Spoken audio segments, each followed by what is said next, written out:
क्या था कि दुर्योधन के पास माया थी। अब माया क्या नहीं करा सकती।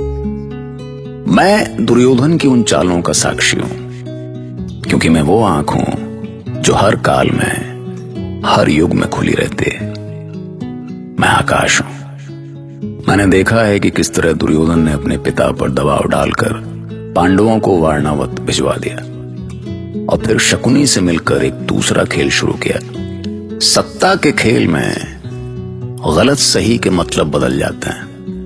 दुर्योधन तय कर चुका था कि चाहे कुछ भी हो जाए, पांडव उत्सव से कभी लौट कर नहीं आएंगे। इसीलिए पांडवों के वारणावत के लिए निकलते ही उसने अपने खास आदमी पुरोचन को बुलवाया। अरे पुरोचन, तुम छत के रास्ते कैसे आए? क्या तुम्हें कोई और मार्ग नहीं मिला? मामा शकुनी का आदेश था कि मेरा आना और जाना किसी को पता नहीं चलना चाहिए कुमार। ओह, ये अच्छा किया तुमने। और पुरोचन, मुझे तुम पर पूरा भरोसा है कि आगे भी किसी को तुम्हारा भेद नहीं मिलेगा। मैं वचन देता हूँ कुमार, आपका और मेरा भेद मेरे प्राणों के साथ ही जाएगा। अब ध्यान से सुनो पुरोचन। पांडव माता कुंती के साथ वारणावत का उत्सव देखने के लिए निकले हैं। मैं जानता हूं कि जमुना के इस पार से गंगा के उस पार तक कारीगरी में तुम्हारा हाथ कोई नहीं पकड़ सकता। तो तुम्हें वारणावत के घने वन में उन पांडवों के लिए एक भवन का निर्माण करना है। और ऐसा सुंदर भवन होना चाहिए जैसा आज तक किसी ने देखा ना हो, सुना ना हो, जिसकी सुंदरता देखकर पांडवों की आंखें बाहर आ जाए। पर क्या इस भवन का निर्माण गोपनीय रहेगा कुमार? बिल्कुल। इस भवन का निर्माण एक रहस्य होगा, क्योंकि वो कोई साधारण भवन नहीं होगा। सुंदर उद्यान के बीचों बीच बने इस भवन में सुंदर कक्ष होंगे। ऐसा ही होगा कुमार, ऐसा ही। अब असली बात ध्यान से सुनो। तुम्हें उस भवन का निर्माण ऐसे पदार्थों से करना होगा जो आग की एक चिंगारी से ही जलकर खाक हो जाए। क्या? ये आप क्या कह रहे हैं कुमार? जो तुमने सुना वही कह रहा हूं मूर्ख। तेल, घी, चर्बी, लाख जो लगा सके लगाओ, पर ध्यान रखना, यदि वो एक चिंगारी से नहीं जला तो मैं तुम्हें जिंदा जला दूंगा। जी कुमार जी। और सुनो, भवन निर्माण होते ही तुम पांडवों को पूरे मान सम्मान से वहां ठहराने के लिए बुलाओगे। उस भवन में पहुंचकर वो सुख और चैन की सांस लेंगे, और वो चैन की सांस उनकी अंतिम सांस होगी। पर ये कैसे होगा कुमार? बताता हूं। रात में जब पांडव थके हारे गहरी नींद में सो रहे होंगे, तो तुम उस भवन में आग लगा दोगे। आग के ताप से उनकी आंख खुलेगी, पर आग इतनी जोर से भड़की होगी कि उन्हें वहां से बच निकलने का कोई रास्ता नहीं मिलेगा। लाख, घी और चर्बी से बनी दीवारें और छत धधकती हुई उनके ऊपर आ गिरेगी, और बस कुछ ही क्षणों में सब कुछ समाप्त। और यहां राजमहल में सबको लगेगा कि बेचारे पांडवों के साथ कैसी अनहोनी हो गई। 2-4 दिन का शोक होगा पुरोचन, और फिर सब अपने अपने काम में लग जाएंगे। समझे? हाँ?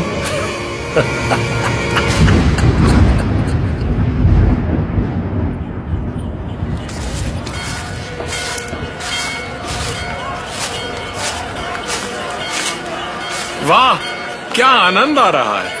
यहाँ का पूरा वातावरण ही शिवमय है। देखो माँ, लोग महादेव की भक्ति में कैसे सुध बुध खोकर नाच रहे हैं। महाराज धृतराष्ट्र ने हमें भक्ति के इसी रूप का आनंद लेने के लिए ही तो यहाँ भेजा है पुत्र। हमें महाराज ने नहीं, दुर्योधन ने भेजा है माँ।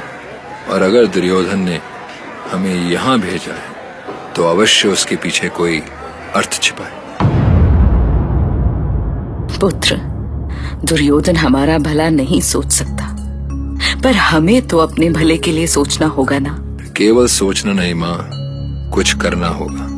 उस दुर्योधन को ये आभास कराना होगा कि अगर उसने हमारा बुरा करने की कोशिश की तो हम भी उसे जीवित नहीं छोड़ेंगे। हाँ पुत्र, मैं समझती हूँ। आज तक मैं भी तो तुम सब के लिए लड़ रही हूँ, और मैं ही क्यों, तुम पांडवों के अधिकारों के लिए तो कुरुकुल के ज्येष्ठ भीष्म भी लड़ रहे हैं। तुम इसे लड़ना कहते हो माँ? कमाल है। वो हमारे प्राणों के पीछे पड़ा है और हम जान बचाते फिर रहे हैं। पितामह ने भ्राता युधिष्ठिर को युवराज पद तो दे दिया, पर युवराज का सम्मान कहाँ है, अधिकार कहाँ है? दुर्योधन को जरा सी पीड़ा हुई तो महाराज ने उत्सव देखने के बहाने हमें यहाँ वन भेज दिया। तात धृतराष्ट्र ने कुछ अच्छा ही सोचा होगा भीम। अगर दुर्योधन के मन में खोट है तो उसके मन में खोट है तो हम यहाँ क्यों चले आए बड़े भैया? आपने मना क्यों नहीं किया?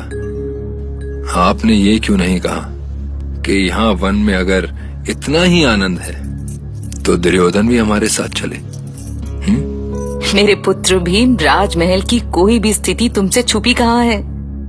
मैं जानती हूँ कि कौरव तुम्हें देखना नहीं चाहते, पर मेरे लिए सबसे पहले तुम सबकी सुरक्षा है। तुम सुरक्षित रहोगे तभी तो अपने अधिकार के लिए लड़ पाओगे। कुंती ने गलत नहीं कहा था, जान है तो जहान है, पर उनकी जान तो चली गई होती अगर ऐन वक्त पे विदुर को दुर्योधन की साजिश की भनक न लग गई होती। फिर तो महाभारत की कहानी उसी समय खत्म हो जाती। हे महादेव, ये क्या सुन रहा हूं मैं? निर्दोष पांडवों को मारने की ऐसी घृणित चाल, किस अंधकार में जा रहा है ये कुरुकुल?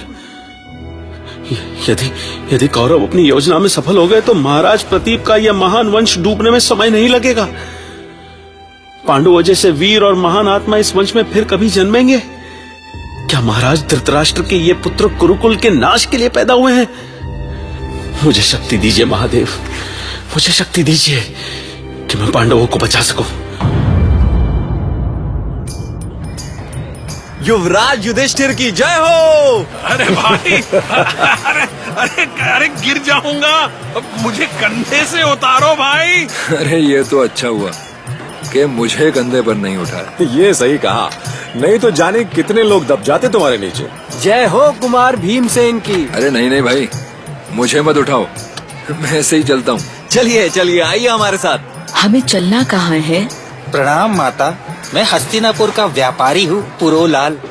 महाराज पांडु महान देव आत्मा थे, हमारे लिए ईश्वर समान थे वो। इस धरती पर आप सबके चरण पड़ गए, ये धरती धन्य हो गई। हमें बड़े भाग्य से आपकी सेवा का अवसर मिला है। आप लोग शिविर में चलकर भोजन ग्रहण करें। अरे वाह, भोजन कहाँ है भोजन? चलो भाई, जल्दी जल्दी चलो। देखा माँ, भोजन की बात सुनते ही भैया कितने प्रसन्न हो गए। बस कुछ दिनों की है ये प्रसन्नता, फिर तो सीधा यमलोक की यात्रा होगी। आप सबकी प्रसन्नता ही हमारी प्रसन्नता है। चलिए चलिए माता जी, आप आ गए। आओ चलते हैं। वाह वाह, देखिए माता, वहाँ है घोड़ों की दौड़। तुम घोड़ों को देखकर कैसे प्रसन्न हो जाते हो नकुल भैया? जैसे भैया भीम भोजन देखकर। अरे भाई, इसमें हंसने की क्या बात है? मुझे तो घोड़ा दौड़ाना भी आता है, अभी दिखाता हूँ। अरे संभल के, गिरा मत देना। अरे बेचारे घोड़े को तो छोड़ दो भीम, तुम्हारे भार से दबा जा रहा है। हाँ भैया, आप बहुत भारी हैं। अब घोड़ा ही दुर्बल है तो इसमें मेरा क्या दोष है? बस करो पुत्र, बस। चलो अब चले, भोजन के बाद घुड़सवारी कर लेना। 100 मन भोजन खाने के बाद तो भैया और भी भारी हो जाएंगे माँ। धत, तुम सब मेरे भीम की हंसी मत उड़ाओ। चुपचाप चलो, सब पहले भोजन करो। आओ चलते हैं। उठो भांजे, जब देखो सोते रहते हो। अरे जो सोवत है वो खोवत है, जो जागत है वो पावत है। उठो उठो, देखो मैं तुम्हारे लिए क्या लेकर आया। क्या मामा अभी?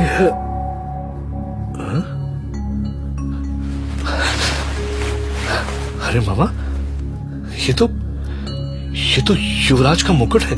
अरे तुम्हारे लिए लाया हूँ भांजे। पर मामा, मैं अभी युवराज बना कहाँ हूँ? जल्दी ही बन जाओगे। पुरोचन कभी असफल नहीं होता। देखो देखो कितना भारी है ये मुकुट। भांजे, तुम्हारी गर्दन है नाजुक और ये मुकुट है भारी। अभी से इसको पहनने की कर लो तैयारी।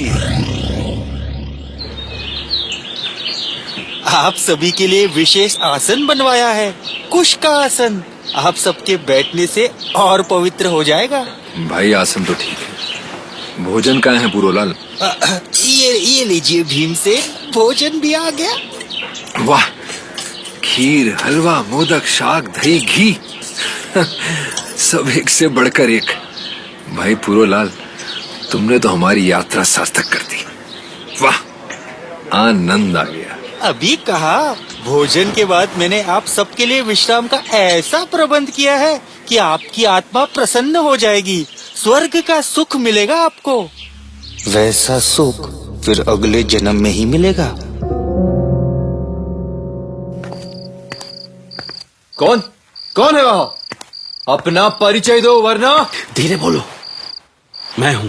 मैं कौन? मैं महामंत्री विदुर। आप इस रूप में? क्या हुआ महामंत्री विदुर? कुछ मत पूछिए मंत्री जी, बस मेरा एक आदेश गांठ बांध कर रख लीजिए। महाराज को भी मेरी कोई सूचना मिलनी नहीं चाहिए, समझे? किंतु आप कहाँ जा रहे हो? कहा ना, कोई प्रश्न नहीं। समझो कि तुमने मुझे देखा ही नहीं। क्या है कि पांडवों में हमेशा से ऐसी कड़वाहट नहीं थी जैसी द्यूत वाली घटना के बाद दिखने लगी थी। उनकी पीठ पीछे लगातार साजिशें होती रहीं, पर वो तब भी हंसने मुस्कुराने के मौके निकाल ही लेते थे।